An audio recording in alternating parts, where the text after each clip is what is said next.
All right, we'll jump right in. So thank you all for showing up here today, taking the time out of your days. I, uh, I'm happy to talk to you again. And once again, we're starting off with the wonderful graphic by Jonathan Anderson, one of many wonderful graphics. I hope to be sharing more of them with you fairly soon. Um, Today's talk is called Thinking Fast, Slow, and Not at All. And if that sounds familiar to you, um, that makes sense. Daniel Kahneman, award-winning author, award-winning theoretician, came up with the idea of thinking fast and slow. Maybe you've seen that book. It's well worth reading. I think he left out one of the three ways that we process information, and I think that considering all three of them is really important. And that's sort of what I want to talk with you about today. Um, any of you who've been working with me since I got to Evolv have heard me talk about this. And people who've worked with me before that for decades going back have heard me talk about some version of it. I think it's really fundamental, and I'm looking forward to uh, chatting about it with you today, and more specifically about tying it into the chain of lectures that we've been presenting and the ones that are still coming. So far in the last two lectures, a few things that I hope stood out to you are the idea that we have three brains, and the idea that we learn about the world through mental models, and the idea that we think differently at different speeds, really differently at different speeds. So the speeds themselves are very different, and the way that we think is very different. And this is quite important. So I'm going to talk with you about that some more right now. The human brain, as I've told you each time we've met like this, is actually three competing processors. And I'm just going to review that again because that's the foundation of what we're talking about today. The fastest one acts reflexively. And that's all. The reflexive responses you have to your environment. And please don't be confused by what are reflexes and what a lot of people think are reflexes, because the word in common English usage tends to mean a couple of different things. When your physician slaps your patellar nerve under your kneecap, or when you accidentally bump your elbow and hit the ulnar nerve on the edge of something sharp, the tingling in your arm or the snapping forward of your foot, those are reflexes. When the breeze blows cool behind you and the hairs on your neck stand up, that's a pili motor reflex. What isn't a reflex are the fast emotional reactions that we have. Like when someone waves and then you wave too, and then you're horribly embarrassed because they were waving at someone else. That's not a reflex, that's a reaction. It's a different thing, and we'll talk about that a bit. It's also really fast, but it's not nearly as fast as reflexes. And then the rational brain is really the slowest moving brain. It's the one that works the most slowly, that requires the most blood and the most oxygen. And again, these three things working together is how we think and interact with the world, whether we realize it or not.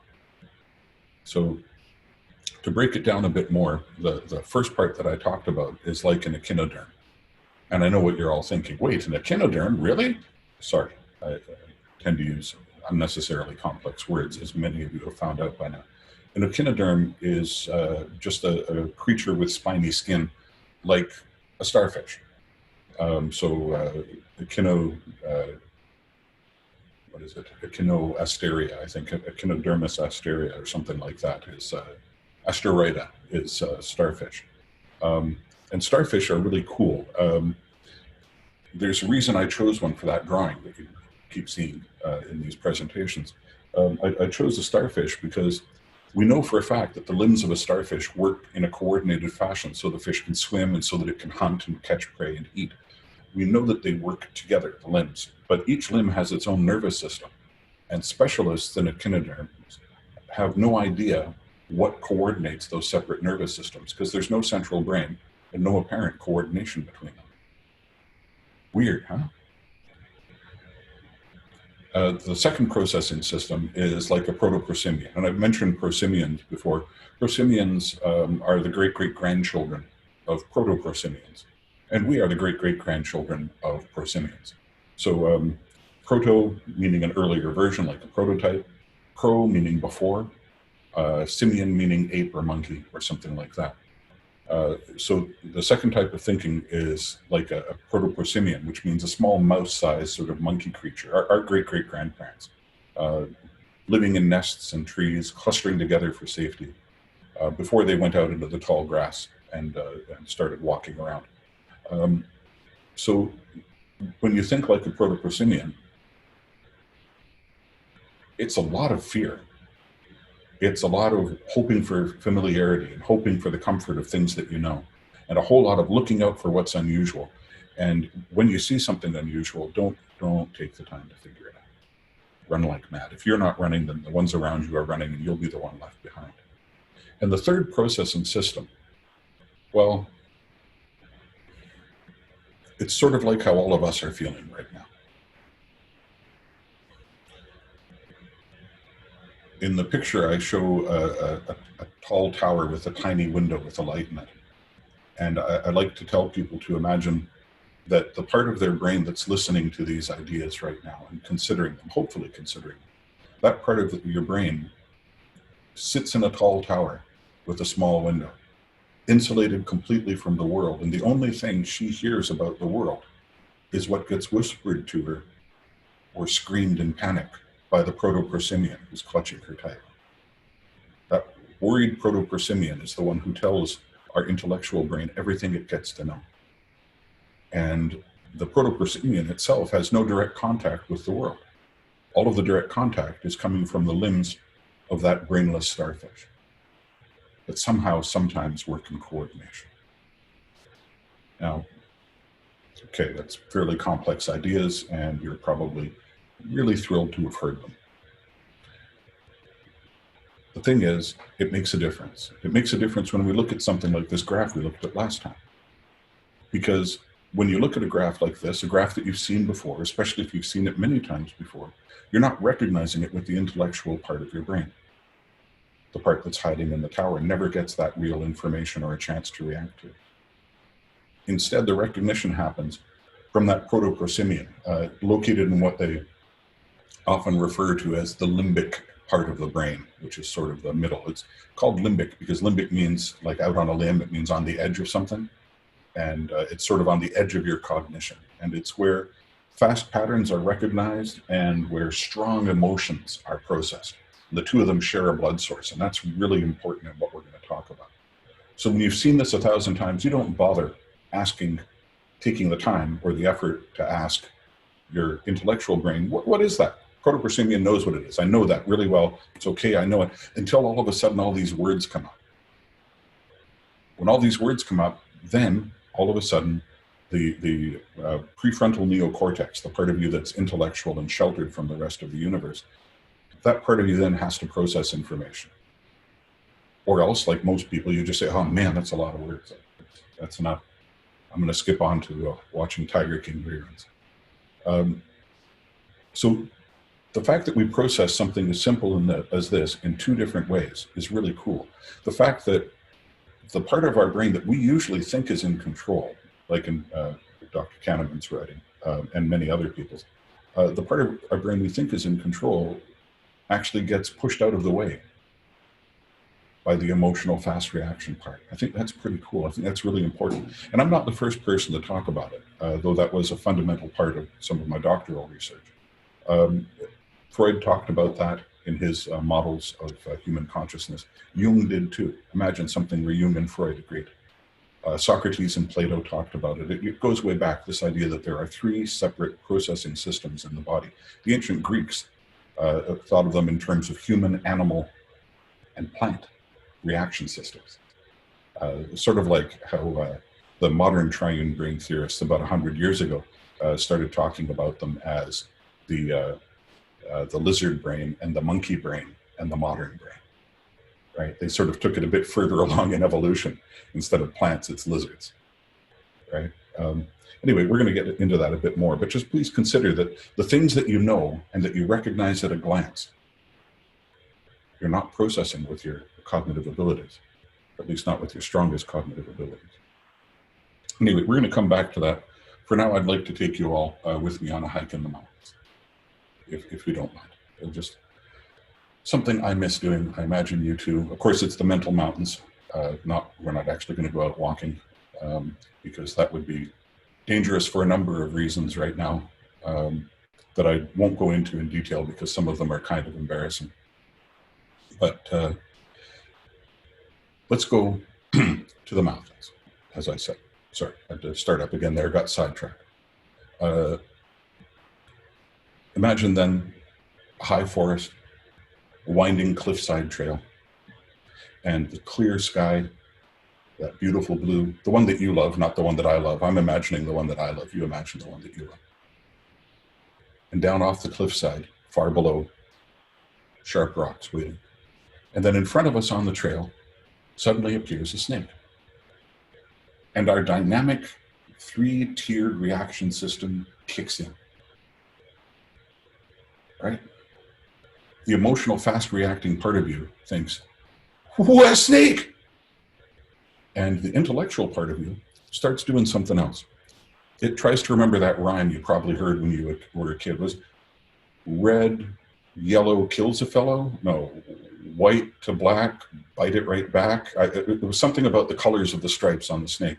And you're trying to remember that to know how far away you have to stay from this little critter scrawling across the path in front of you. And you know, if you can just trigger the memory the right way, maybe you have to think about s'mores and campfires, or about that really great advice that your grandfather gave you while you were hiking that you didn't really listen to, and now you kind of wish you had.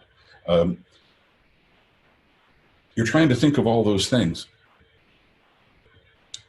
and you don't have time, because while your panicky Protoprosimian brain was screaming snake, and your intellectual brain was thinking, let me recall that advice from all these years ago, and I am smart, so I will try to trigger the memories in different ways that I know have worked in the past. While that's happening, your reflexes have caused you to jump backwards away from the snake, and you fall into your death on the sharp rocks below. That's the difficulty of having 3 brains. Simply put, as I explained in talking about the speeds of the 3 different systems, our reflexes are just faster than our reactions, our fast emotional pattern recognition and reactions. But worse than that is the fact that our reasoning is slower than both. So, by the time we get around to being rational, our bodies have already taken action. You know that for a fact, even if you're not aware of it right in this moment. But think of all the times you've been nibbling on popcorn, say, at a movie theater. Oh, remember movie theaters? Hell, remember popcorn? You're nibbling on popcorn, you decide, man, I've had enough. I got to slow down. And then the next thing you know, you're chewing another mouthful of popcorn. That's because the part of your brain that was saying, hey, I have to think about this, wasn't the one in charge of putting the food in the mouth. It's weird to think about, but that's how our brains work. But that's not the worst of it. The worst of it is that because of this 3-tiered system, because of the fact that the emotional pattern recognition, the trying to fit things into our mental models that exist, is so much faster than our reasoning. By the time we get to thinking rationally about something, we've already got an opinion about it. And unfortunately, it's not a well-informed opinion. It's an opinion that's biased by the strong emotions that were triggered when the blood flowed there. And it's biased by the fact that, strangely, we feel like we've had that opinion longer than we've had the need to reflect on it. And we've had it for milliseconds longer. But this causes us to become very defensive about these opinions that we form quickly, and defensive in a really emotional way, with those strong, harsh emotions like rage and lust and anger of different sorts. By the time our intellect gets called into action, we've got this bias already. Well, this is my opinion. I've had it for a long time. So we use our intellect to rationalize the quickly formed irrational decision that we've made. Sometimes it's by chance a rational decision, but so often it isn't at all. And yet we form these biases, and then we defend them with the best of our rational ability. Now, I don't want to get into politics here, but this is exactly what happens with everybody who you've ever talked to about politics, who you just know is wrong.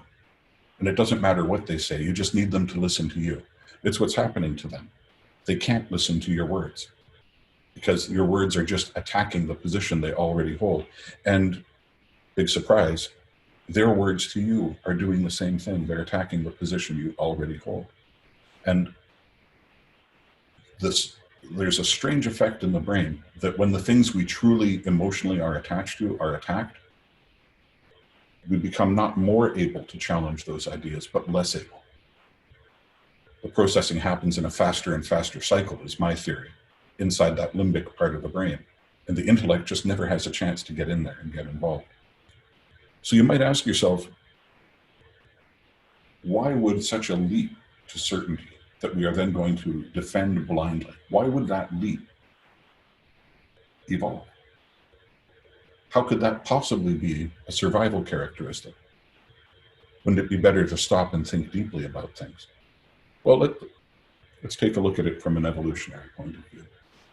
So, oh yeah, there's another one of those great words, cheno or choanoflagellates.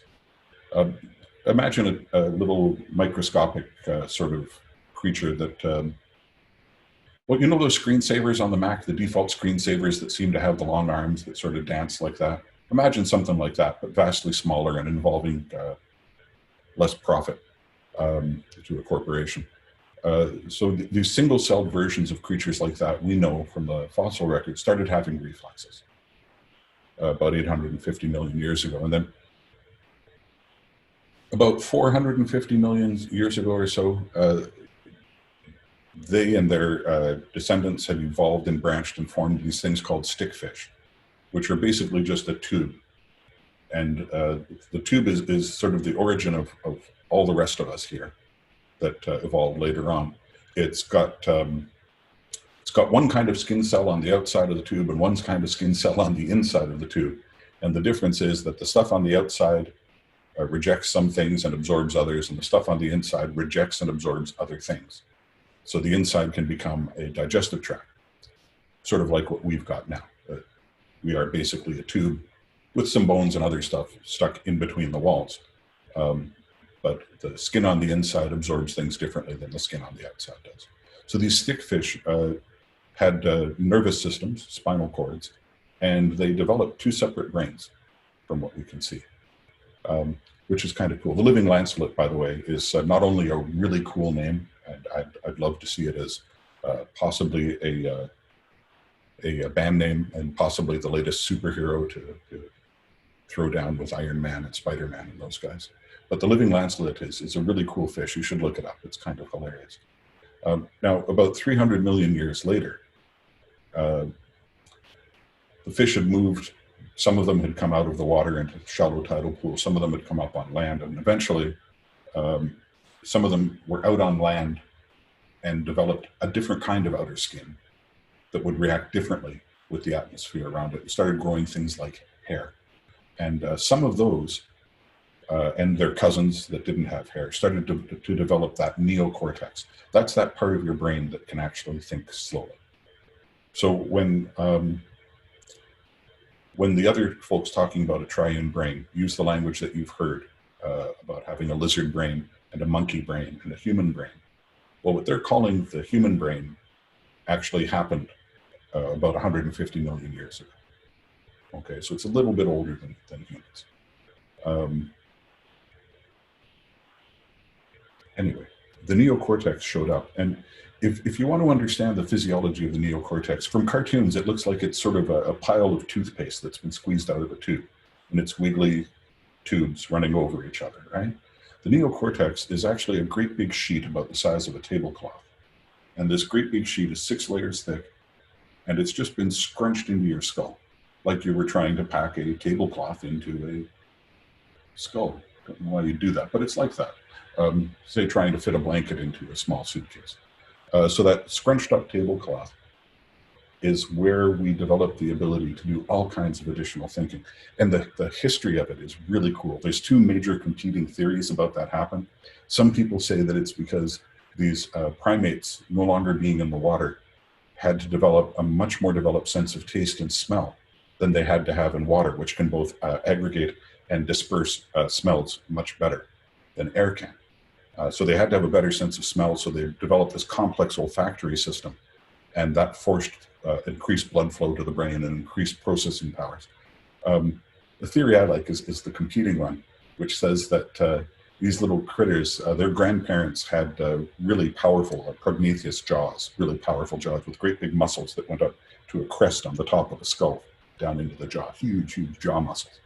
And when they didn't need the huge, huge jaw muscles anymore because they were figuring out softer foods to eat, or softer foods were becoming available to eat, then their skulls had more room for brain.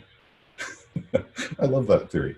There's also a nice one about walking in the savannah and overheating, and the people who survived heat stroke were the ones who had thicker brains to insulate their poor overheating brains. Anyway, that thing, it sits like a crunched up tablecloth. Like I said, it sits on top of the rest of our head. So I often refer to it as a brain hat. And a number of you at work have heard me say that before. You can think of it as our thinking cap. It's sitting there all the time, but we don't always use it. Most of the time, in fact, we have reflexive reactions or reactive reactions, not reflective, where we stop and think. But, and this is key, if you want to take the time to stop and make the effort and actually let the blood flow, carry oxygen to that part of your brain, even though it takes a few seconds, then you can take in information that absolutely contradicts your current mental model. And if you can do that, then you can learn new things. And in fact, that's how humans learn all new things.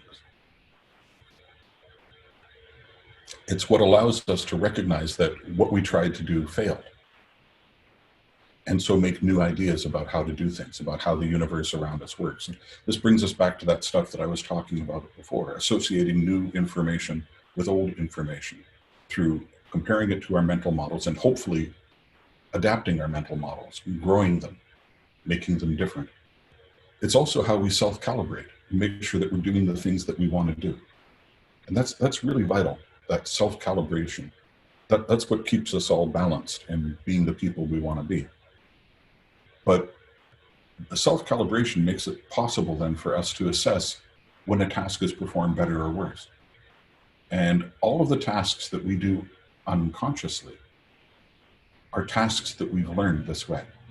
So maybe you remember dribbling a ball, whether it's a football or a basketball, depending on your continent of origin or country of origin, or the fact that you can specifically make vowel sounds the same way every time you make them without having to stop and think, oh wait, I wanted to say ooh, not ooh.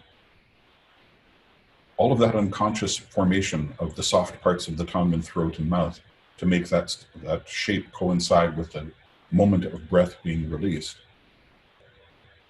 All of that, all of the details of keeping yourself balanced while you're walking, all of those things and more are the result of repeated conscious attempts at learning skills.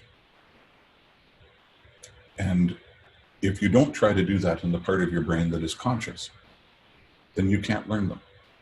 But once you've done that, once you've practiced them enough, and I mentioned before the theory that some people say it's 10,000 hours of practice, an idea I find too restrictive. But once you've practiced these things enough, then the reflexes become coordinated. So you don't have to consciously think about exactly how to hold your hand when dribbling a basketball and exactly the way to lean with your shoulder, or whether or not to lean with your shoulder. Should I have my back up right? Should I have my elbow tucked? You don't have to think about any of that. All those reflexes now can be triggered together. Not riggered, triggered. And they can be triggered faster than we can think. That's what's going on in the what's called the small brain, the cerebellum at the back of your head. That's where we coordinate all of these unconscious reflexes, as people call them. And by that point, it's more what people might call muscle memory.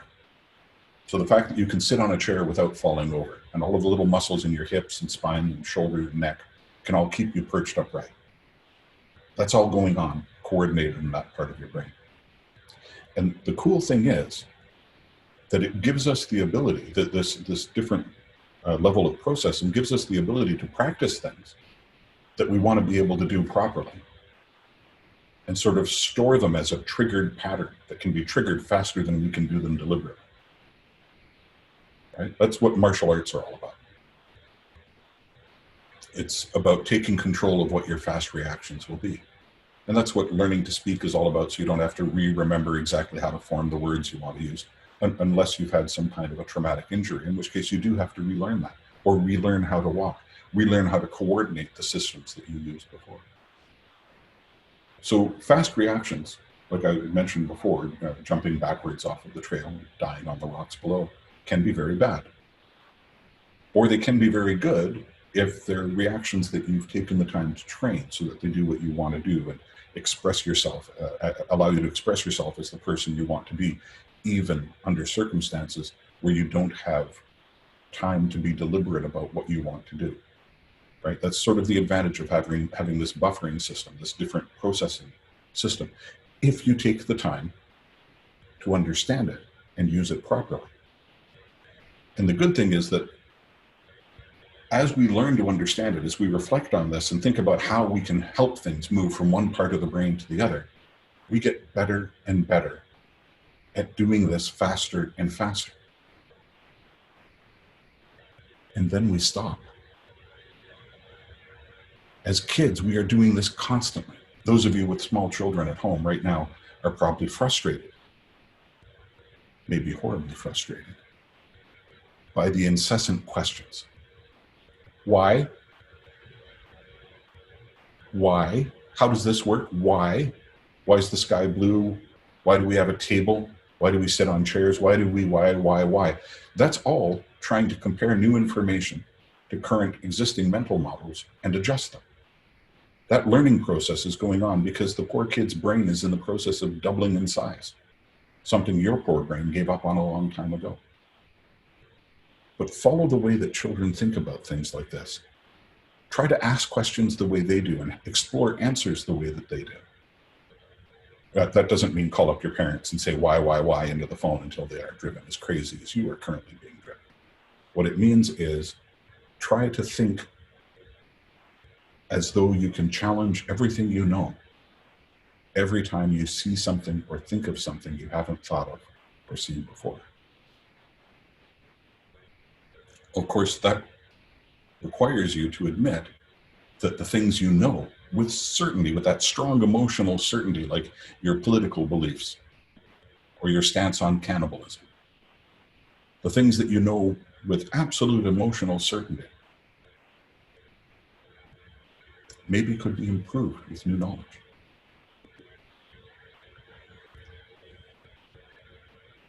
This is a good time for us to practice that, not because you are not distracted by other things in your life. I think it's pretty clear that all of us are a lot more distracted by other things in our life now than we have been recently. It's a good time to practice this because yesterday would have been better and last year would have been better. It's a good time to practice it because it's not tomorrow yet. And if you can develop this skill, then you'll be better at separating your strong emotional reactions from the things that you really want to be doing and should be able to do. And if it's just you and the world alone, that's one thing. But when we add your child to the mix, it would be really nice to not be emotionally affected by the demands of your child. And imagine adding a child into the mix and your coworkers, almost like you're doing right now. To be able to be emotionally unaffected by challenging opinions is a real skill. It's what some people might call maturity. If you want another word for it, you could think of it as continuous optimization of your ability to interact with the world, given the three processing systems that currently exist in your head. I hope this has been interesting for you, and I'd love to chat about it. If you'd like to work on that kind of thing some more, then I encourage you to do so. And like always, if I can help you in any way while you're doing that, please reach out and let me know. Now, the bulk of what I've presented to you today is available in my first book, Anthropology-Based Computing Putting the Human and Human-Computer Interaction. It's published by Springer, and you can find it at your favorite bookstore if ever they open bookstores again. You can find it on your bookstore's website, on Amazon, or at Springer. And if you're thinking of buying it online, please consider buying it from Springer. They're a cool scientific publisher. They've also got some free resources available right now, including the latest news on all COVID findings in the scientific community. So thank you very much. It's been a pleasure talking with you. And I hope that you'll stick around and we can chat. Well done, John. Thank you, Steve. I wonder if you've ever come across a book called Harebrained Tortoise Mind. I do think I remember that one. I remember the cover of it more than the content. I actually had occasion to hear John Cleese of Monty Python fame do a talk on it. He didn't write it, but there's a relationship with what you're talking about, because he talks about the sometimes you have to work really fast, and sometimes when you want to be creative you have to slow way down. And the creative part of the thesis is the creative part of your brain doesn't work well under deadline. And I just thought it was interesting, but just to put it out there for you. Thank you. Yeah, I appreciate that. I enjoy that perspective. I've talked with a few people who are subscribers to the theory, and it's a bit older than the book, though the book expresses it really well as I remember it. This idea, though, that the creative part of your brain and the more structured or rational part of your brain are separate things, I find really fascinating. When I was an animator, there was a technique that we were taught. And the technique was just don't force it. Animation is half complex mathematics and half creativity. And on the days when you can't be creative, do the math. And on the days when you can't do the math, do the creativity. And just don't even pretend that you can control it or force one over the other. Sounds like an argument with my wife. Did I say that out loud? I'm afraid that was out loud. Actually, it's very interesting because when you were talking about the three components of our kind of brain and decision making, and then and how our reflexes kind of go first, if you will, and I actually did. I just about arguing with my wife, but this is probably about 3 years ago. We both did an assessment. She had to have it done for her work and for her to get certified on assessing kind of the different thought processes of people and everything. And it was funny because both of our brains literally were in the same, like when we stress, both our brains go to the same kind of emotional state, if you will. And it was funny because both of us were like, okay, that just means we have to pause, go our separate ways for a little bit, and then come back. And that allows us to think versus kind of the reflexive, emotional. Yeah. That's the whole secret to it, isn't it, man? The grandparents used to tell people back in the days when people listened to grandparents more than they listened to athletes. Grandparents used to tell people, if you get upset, just count to 10. Right? And that's what it does. Counting to 10 gives you the time for your prefrontal neocortex to kick in. Yep. Yeah. Very true. I tell my daughter, one of my daughters specifically, I'm like, before you respond, just pause. Just pause for 5 or 10 seconds, then respond. So it makes such a great difference. If we could convince everyone to do that, not everyone would, but at least then we'd know who is unwilling. Yeah. Years ago, I was working for the Canadian military, for the Combat Training Center, redesigning the way that people were refamiliarized with weapons before they were deployed overseas. And part of that meant that I had to be trained on a number of weapons myself and meet with the experts to see what is the latest training, what is the cutting edge. And the idea was to make this information as much as possible, to make it digital and make it accessible for people to self-refamiliarize and to go through things so that not everyone would have to come back to the training center before being sent overseas. We were in the middle of ramping up for major deployments. Anyway, it's a long backstory. I was sitting on the back of a heavy armored vehicle at a target range, and I'd just been inside firing the cannon and the heavy machine gun to learn how the systems work. I'd been invited out by the trainers with the crew that was working with me, and I clambered out and sat on the back of it while my 2IC, my second in command, went inside to do the same thing. And I was sitting there just thinking about all of the complexity that had just been run through, and my poor soggy old brain, and trying to think of how can I express this in a way so that people can be reminded of it, right? Not learn it. You can't learn that sitting at a computer screen, but you can be reminded of the important parts. What are the triggers that will remind you of the physical things? And as I was thinking of that, something whizzed past my eyes and I caught it. The danger of having been a martial artist for my childhood and youth. And as soon as I caught it, I tried to let it go because it was a shell casing from the heavy machine gun. And the freaking thing had burned its edge into the palm of my hand in the moment it took me to realize, hey, this hurts, and try to shake it loose. And it actually stuck to my hand the first couple of times I shook it before falling free. So yeah, reflexes can be very bad indeed.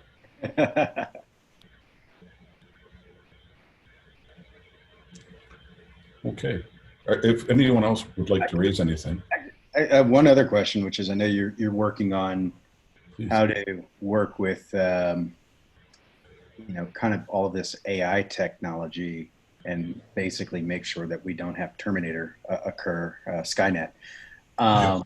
Is I mean, my assumption, and maybe in a few minutes or less, but is that you're taking a lot of this and saying, okay, there's a reflex, and then there's these three components of thinking, and it's like, I guess, how do you do that in a computer world, which is one zeros and. Great question. So the short answer to it is that Joshua Bengio and the two other guys who just won the Turing Award a year and a half ago, or 2 years ago now, for their work on founding modern AI. They based their theory of how a brain should learn to learn, a computerized brain should learn to learn. They based that on the writings of two of the foundational psychologists about how humans learn to learn. The Russian Vygotsky and the Frenchman Piaget. I should say the Soviet Russian, because he was in the time of the Soviet Union. So his work wasn't known really outside of the Soviet Union in most circles. Piaget's work was known in the Soviet Union. And they had conflicting ideas about a lot of things, but both were really brilliant, deep thinkers about how children learn and how our minds grow as we learn things, and vice versa. So Bengio and his team looked at that, at the work of these guys. My work is based on the understanding, the surprise a few years ago when I was chatting with a friend and realized that Bengio and his team didn't read the original work. Both Vygotsky and Piaget ascribe stages of learning as the brain develops. And a number of engineers have summarized their work in different ways.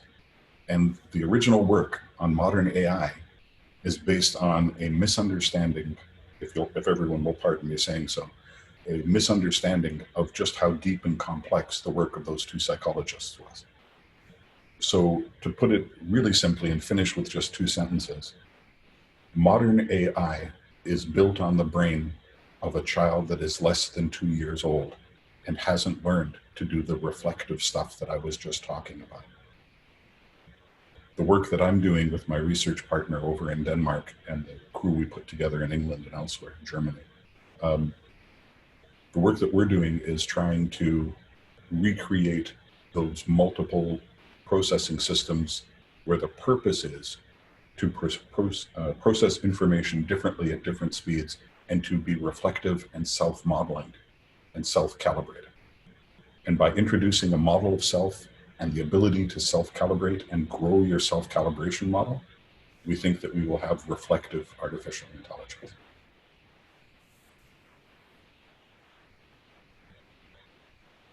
Interesting. But then how do you make sure that if it says save human beings, how do you make sure that it doesn't say save human beings, which means in iRobot, it was self-isolate everybody, which is where we are right now. Anyway, you don't need a robot to do that. Anyway, what'd you say? I think Gavin Newsom's a robot. Exactly. Exactly. Yeah, it's like you don't need that. But I guess how do you make sure that it's not, destroy human race, or if you don't do this, then destroy these people within the human race. Like it is that The, the movie I, Robot was based on a great short story in the novel by Isaac Asimov, Yep. who posited the idea of 3 laws of robotics and then later a 0th law of robotics, each one force ranked according to its priority. And the idea was that you could hardwire into these, what he called positronic brains, or AIs, some basic rules they cannot break. I don't know if we can do that. I think if we're counting on things being growing creatures, then trying to hardwire something into them is really not going to work. But what you can hardwire into them is the ability to have processes of reflection. And that's where my thoughts come from on it anyway. So, yeah, I guess I'm sort of an optimist. And I think that the ability to kill doesn't make you a killer. Sure. Sure. What's up, Matt? Awesome. Cheers. Well, folks, I guess maybe we should call it there unless anybody has another question they'd like to bring forward. All right. Thank you, man. This was great. It was a real pleasure, Michael. Thanks, everybody, for coming out. Hope to chat with you all soon. Thank you. Bye. Yeah.